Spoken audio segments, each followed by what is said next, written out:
Hi friends, welcome to Maya versus Maya. இன்றைக்கி நம்ம மாயா versus மாயாவில் ஒரு குட்டி ஸ்டோரியோட ஒரு குட்டி பழமொழியோட விளக்கமும் பார்த்துடலாமா?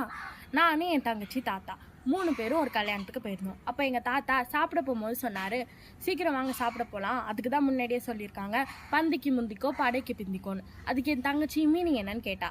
அதுக்கு எங்கள் தாத்தா சொன்னார், சீக்கிரமாக சாப்பிட போய்க்கோ, சண்டையை பார்த்து பின்னாடி போய்க்கோன்னு சொன்னார். ஆனால் அதோட மீனிங் எல்லோரும் அதான் நினச்சிருப்பீங்க. அதுதான் தப்பு.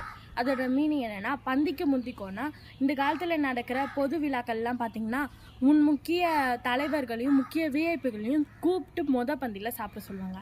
அதுதான் பந்திக்கு முந்திக்கோன்னு அர்த்தம். அந்த மாதிரி முக்கிய தலைவர்களாகவும் முக்கிய விஐபிகளாகவும் நம்ம தகுதியை நம்ம வளர்த்துக்கணுன்றது தான் பந்திக்கு முந்திக்கோன்னு அர்த்தம். படைக்கு பிந்திக்கோன்னா அந்த காலத்தில் நடக்கிற போர்கள்லாம் பார்த்திங்கன்னா முதல்ல சிப்பாயி, யானைப்படை, குதிரைப்படை, அதுக்கப்புறம் பின்னாடி தான் ராஜாவாக நிற்பாங்க. அந்த மாதிரி ராஜாவாக நம்ம தகுதியை வளர்த்துக்கணுன்றதுனால தான் பந்திக்கு முந்திக்கோ படைக்கு பிந்திக்கோன்னு அர்த்தம்.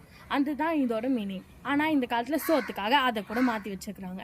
இந்த மாதிரி குட்டி ஸ்டோரிஸோட குட்டி இன்ஃபர்மேஷன்ஸும் வேணும்னா எங்கள் சேனல் சப்ஸ்கிரைப் பண்ணிட்டு லைக் பண்ணுங்கள், ஷேர் பண்ணுங்கள். வாயில் போடுவாங்க வெத்தலை, எங்கள் சேனலுக்கு சப்ஸ்கிரைபரே பத்தலை.